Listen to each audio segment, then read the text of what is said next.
the headlines, police arrest 54-year-old woman with 350 rounds of ammunition in Yobe. Defense headquarters refutes appointment of acting chief of army staff, warns against military takeover calls.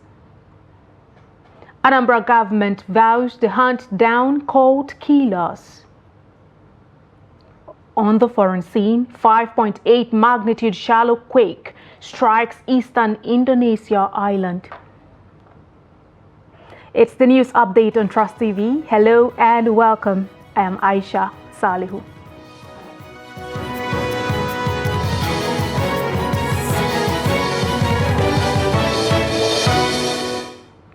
Thank you for joining us. We begin with matters of security. The Yobe State Police Command has successfully apprehended Hamsatu Modu of Morami Village, Jakana Kunduga local government area of Borno State for trafficking ammunition from Buniyadi to Damaturu, the state capital. This was contained in a statement signed by the Public Relations Officer of the command, DSP Dungus Abdul Karim. He said the suspect was arrested by the police operatives 8 Divisional Police Headquarters, Damaturu. According to him, the police command received credible intelligence regarding a suspected gun runner en route to Damaturu. He added that the Commissioner of Police, CP Garba Ahmed, reaffirms the command's commitment to combating crime and urges community members to sustain their cooperation with security agencies. Also, bandits have abducted the Zamfara State Coordinator of the Revenue Mobilization Allocation and Fiscal Commission, Bashir Abara Gumi, and several others along the Funtua-Gusau Road. Reports say the bandits were said to have blocked the busy Funtua-Gusau Road on Sunday and attacked several vehicles, including the car in which the coordinator was traveling. Gumi, according to sources within the commission, was on his way to Abuja for an official assignment when the incident happened. A security source said the bandits opened fire at some moving vehicles, thereby killing 2 persons on the spot before they kidnapped the coordinator and scores of other travelers. Minister for Defense Mohammed Badaru says the federal government is committed to restoring security for peace and harmony in the communities affected by ethno-religious conflict in Plateau State. The minister said on Sunday during a meeting with warring communities in the state. Trasivis Adomusa has more.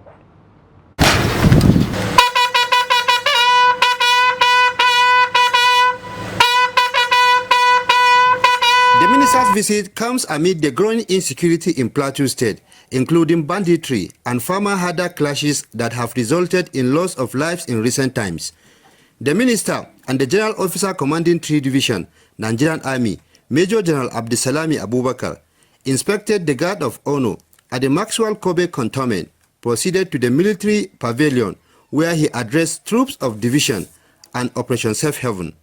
He charged them to be professional in their conduct and assured them that adequate measures have been put in place for their welfare. I really want to acknowledge, through your efforts, the numerous reforms that you have received from the bad guys, as well as ammunition, and you have posted so many local arms producing factories. We thank you for that effort. We urge you to continue to do the same, and we urge you to end it and end it now. Are we ready to end insecurity in the plateau? Yes, sir. The minister also engaged stakeholders in various local council areas, including Wase, Bokos, Barkiladi, Mangu and Riom, on how to find lasting solutions to the perennial insecurity in the state. Meeting, you have seen the representative of the governor sitting. You have seen the security agencies. You have seen the local government chairman of the 5 affected local governments. You have seen all the major stakeholders. religious leaders, the Hardos, the Fulani leaders, and the Hausa leaders. Everybody is here, and we spoke frankly. And I represent the federal government. There are recommendations that are being sent to the state, and recommendations that the federal government will look into. General Officer Commanding 3 Division, Nigerian Army, Major General Abdisalami Abubakar, described the minister's visit as timely, saying the Nigerian Army has put in place measures toward handling the conflicts in the state. Your esteemed presence here today will add personal touch and impetus to the deliberations. This meeting will also afford the Honorable Minister of Defense another unique opportunity to appraise both the kinetic and non-kinetic efforts which we have employed towards protecting the lives and property of the citizenry. Other stakeholders said they look forward to a peaceful coexistence among ethnic groups in the state. Well, one of the major things we noticed is just an issue of understanding. Issue of understanding, one, between all the parties involved, and then secondly, trying to get people to give or accept some concessions in order for us to have, genuine peace within the state. I think it's turning out to give us the best of what we are looking for quite a long time. That's peace. And, we succeed by discussing on a round table, and by the discussion today, it has proven that by coming together, we'll achieve the desired goal. The minister's visit is believed by many to be a morale booster for the troops, and hopefully it will be foster peaceful coexistence in the state. Ado Musa, Trust TV News, Jos. More on security matters. The Nigerian Army has dismissed media reports suggesting that there is a leadership vacuum following the absence of the Chief of Army Staff, Lieutenant General Tarid Lagbaja. It also issued a warning to those calling for a military coup, describing it as a treasonable offense under the law. The clarification comes in a statement signed by the Director, Defense Information, Brigadier General Tukur Gusau, on Monday, after a viral video where some persons were aggrievedly calling for a military takeover surfaced online. It also clarified that there was never an appointment of an acting chief of army staff to replace Tarid Lagbaja, who it said is on annual leave. It advised media organizations to verify information with the appropriate authorities before releasing fake news to the public. The Nigeria Police, with officers present in towns and villages, remains the closest security force to citizens. However, past actions of extrajudicial operations have tarnished its image, sparking the 2020 EndSARS protests. Trasivas Jimmy Azande speaks with the retired Assistant Inspector General of Police and Security Consultant in Makurdi on ongoing reforms for a more modern police system. Report. While some officers are doing their best within limited resources, many Nigerians feel the police aren't doing enough. Daily complaints of misconduct and unprofessional behavior continue to surface, fueling public frustration. You discover maybe because they are not well taken care of in terms of monthly stipends or salary, as the case may be, they turn to be they sometimes become nuisance in our communities. They exploit people as if, to me, I sometimes I feel they who are supposed to be guiding and protecting people at the rural communities turn to become the problem of our society, because you see them at night pretending to be our security, yet we have issues of criminality still going on within the community. A former police chief echoes this view, suggesting that misconduct is more of a societal issue than just a problem within the police force. The police misconduct is not a new thing to us in this part of the country. I mean, every organization has people that misbehave, especially in this context where police officers have a responsibility of protecting citizens, of respecting the rights of citizens, and in the course of conducting this job, some of them go extra mile and begin to do things that the police regulation, police code of conduct, and ethics does not require them to do. It's given. You will have those kind of people. The security consultant remains optimistic, believing that new innovations within the police force offer promising opportunities for improvement moving forward. And that is why the current Inspector General of Police ensure that the PCRU, Police Complaint Response Unit, is open in every state so that there will be prompt response to incidents of police misconduct. I think we are on the way of reducing it. It is not yet good. We haven't achieved what we hope to achieve, but I think so far the response has been positive and inspiring. Nigerians are counting on a more professional police force to take the lead in tackling internal security challenges across the country. Jimmy Azandi, Trust TV News, Makurdi. The Anambra state government has vowed to hunt down perpetrators of the cult-related killings that occurred at the Nibo community in Oka South local government area of the state on Sunday. In a press statement on Monday, the Anambra State Commissioner for Information, Law, MEFO, says the state government was aware of the incident and had commenced steps to hunt down the perpetrators. The killings, which resulted in the death of no fewer than 13 persons, occurred when some hoodlums suspected to be cultists invaded an arena near the venue where the community's New Yam Festival was held. The hoodlums were said to have emerged from a Lexus 300 Jeep and opened fire on people having fun at the arena, thereby killing 8 persons instantly before proceeding to another location where other casualties were also recorded. An upper Sharia court sitting in Kofarkudu, Kano State, and presided over by Justice Abdullahi Sarkiyola in the matter of allegations against the Commissioner for Special Duties in Jigawa State, Awal Sankara, has scheduled hearing for Tuesday, October 22nd. During Monday's appearance, the prosecution counsel, Haruna Magashi, stated that his client, Nasir Buba, suspects the defendant, Awal Sankara, of committing an offense and is seeking an investigation into the matter.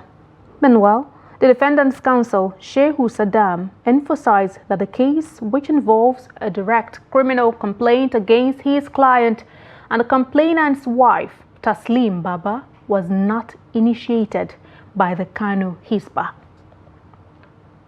The complainant, Alhaji Nasir Buba, laid a complaint to this honorable court that he is suspecting the suspect of committing an offense. Therefore, he wants this court to refer the matter for investigation. The matter will be coming up tomorrow, and it is a direct criminal complaint. It is very good for the public to understand that this is not a matter instituted by the Kano State Hisbah Board. As far as we know, and as far as the record of court can show, this is a matter instituted by the complainant. It is a direct criminal complaint against our client and the wife of the complainant, Taslim Baba Nebigu. The National Drug Law Enforcement Agency says the recent attack on it by Senator Oyelola Yisa Ashiru, representing APC Kwara South, was born out of vendetta rather than patriotism. According to the NDLEA, the senator's house in Ilorin, Kwara State, was raided and consignment of drugs recovered. The chairman, Chief Executive Officer Buba Marwa, represented by the Director, Media and Advocacy of the agency, Femi Baba Femi, also said 3 of Ashiru's aides were arrested, prosecuted and sentenced, while 1 was sent to jail in June this year.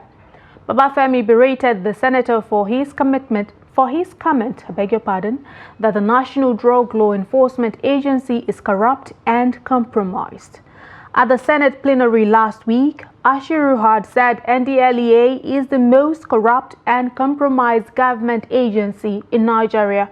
He said this while contributing to the debate on a bill for an act to establish National Institute for Drug Awareness and Rehabilitation, claiming that NDLEA has failed in its mandate woefully, thereby giving credence to a creation of another drug-related agency. The NDLEA, however, said the senator's comments were uncomplimentary, unfounded, and defamatory. A yet-to-be-identified middle-aged man has been crushed to death by a moving train at Ikeja train station, Lagos State. This is coming about 8 days after a 50-year-old man was crushed by a moving train close to Arena Shopping Complex, Oshodi. According to the Lagos State Management Agency, the latest incident, the deceased, was said to have been crushed by a moving train in the early hours of Monday. Head of Public Affairs Unit of Lasema, Nosa Okumbo, in a statement, said the agency, in response to distress calls around 8:28 a.m., activated its Eagle Response Team from Kappa Base. Okumbo stated that on arrival at the incident, around 9:02 a.m., the team discovered that the body of an adult male laying dead on the railway track. You're watching the news update coming to you live from Trust TV studios in the nation's capital. Still ahead. Amid ailing economic conditions, business owners have been urged to diversify. We'll bring you more news when we return. Just stay with us.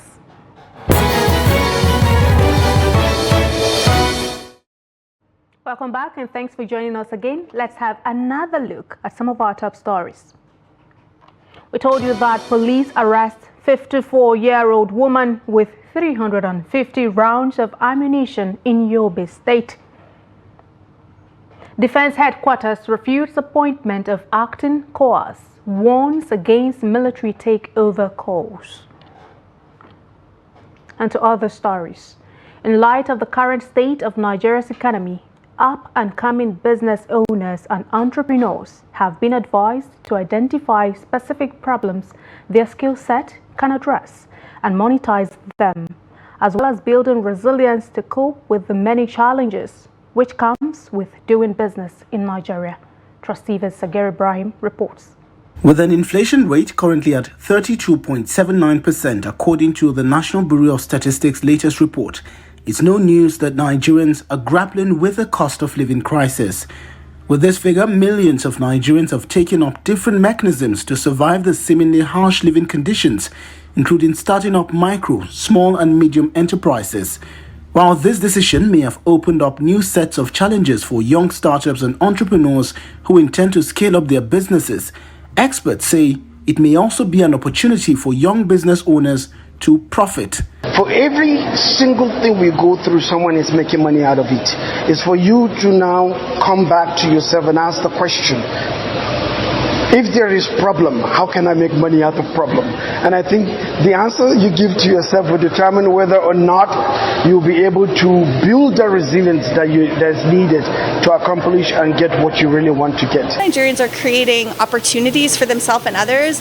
The challenge is just having the resources, being able to keep your spirits up, and also have, we talk a lot about mentorship, having people that have gone before you so you don't have to make the same mistakes that people have made before, is really seeking out that wisdom, reading books, looking for advice, finding people that are willing to take you under their wing and help you along the way so you don't have to struggle in places that, you know, we could have struggled in our own business for years, but there were people that helped us kind of get past some hurdles quicker because we didn't need to do it ourselves. We were able to learn from their life lessons. Speaking on the sidelines of a conference aimed at improving the capacity of young business owners in Nigeria, others spoke about the importance of mentorship as well as building relationships in their respective sectors. Even when you've got everything right, your contracts are right, the documents are right, there's still elements of you being wrong even after doing everything right. And for me, how I've had to navigate that is to build relationship across board. You must build relationships, deliberately build relationships with relevant agencies. With the potential to reap unimaginable rewards, young Nigerians were encouraged to venture into agriculture to boost the country's food production capabilities and improve forex inflows. The demand for agricultural produce is on the increase. Nigeria, being an agrarian nation, we have the land resources and we have the market. Europe, US, definitely you need some knowledge, you need some experience. Very interestingly, now we have government schemes that are coming out, training young people. So young people can tie up with such organizations, get trained, and then get set up in life. In its recent Nigeria Development Update report, the World Bank revealed that over 129 million Nigerians are currently trapped in poverty. Coupled with a rising unemployment rate, the experts called on more Nigerians to embrace entrepreneurship and skills acquisition to improve their living conditions. The National Examinations Council has warned school owners and other relevant stakeholders to desist from enrolling candidates for its examinations by proxy. The Council, in a statement by the Acting Director, Information and Public Relations, Aziz Sani, observed that such fraudulent practice results in identity theft and parade of fake results. Sani said the Council had put in place measures to eradicate all forms of examination malpractice and to check impersonation in all its examinations. The Council called on state ministries of education and other school owners to ensure that only personal details of genuine candidates are used for registration in all NECO-conducted examinations. He said candidates that were found culpable of impersonation in the just released 2024 Senior School Certificate Examination internal had their results withheld. Minister of Art, Culture and Creative Economy, Hannatu Musawa, has revealed that Nigeria incurs an annual revenue loss of $3 billion to importing Ankara fabrics. Musawa made this disclosure during the Creative African Nexus Weekend 2024 in Algiers, in Algeria. She emphasized the importance of strengthening Africa's fashion and textile industry, noting that the global fashion industry is valued at approximately $2.5 trillion. Musawa stressed that investments in fashion will create millions of jobs, particularly for women and youth. In Nigeria alone, the fashion industry contributes around $6.1 billion to the GDP. This popular wax print fabric is widely consumed in West and Central Africa, but surprisingly, nearly 90% of it is manufactured outside the continent. We'll take it away from Nigeria now. The onshore quake has hit the island of Tapat in the Molucca Sea at a depth of 10 kilometers. The United States Geological Survey said a shallow 5.8 magnitude earthquake struck an island in eastern Indonesia on Monday. There were no immediate reports of casualties or damage on the island, which has a population of around 50,000. Indonesia's Meteorology and Geophysics Agency said there was no tsunami threat. The vast archipelago nation experiences frequent earthquakes due to its position on the Pacific Ring of Fire, an arc of intense seismic activity where tectonic plates collide that stretches from Japan through Southeast Asia and across the Pacific Basin. And finally, in sports, Remo Stars bounced back from their last defeat to secure a 1-0 win over arch rivals Bendel Insurance in one of the NPFL March Day 8 fixtures in Ikenne on Sunday to temporarily move top of the table with 18 points. Della Corley grabbed the only goal of the game with just 3 minutes left in the first 45 minutes to secure maximum points for Daniel Ogumodede's side. The Sky Blue Stars lost 3-1 to Plateau United on Thursday after a fine start to the season. But a win against Benin Arsenal saw them back in winning ways and returned to the summit of the standings.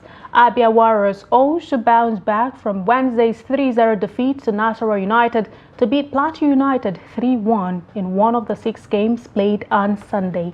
Elsewhere, Bayelsa United, El Kanami Warriors and Sunshine Stars also recorded 1-0 wins apiece against Heartland, Enyimba and Nasarawa United, respectively. Kano Pillars and Kwara United shared the spoils in Katsina in the only game that failed to end in a win. And with that, we've come to the end of the news update on Trust TV at this hour. Remember, you can always follow us across all of our social media platforms and also join our YouTube live stream for more news, programs and documentary. I am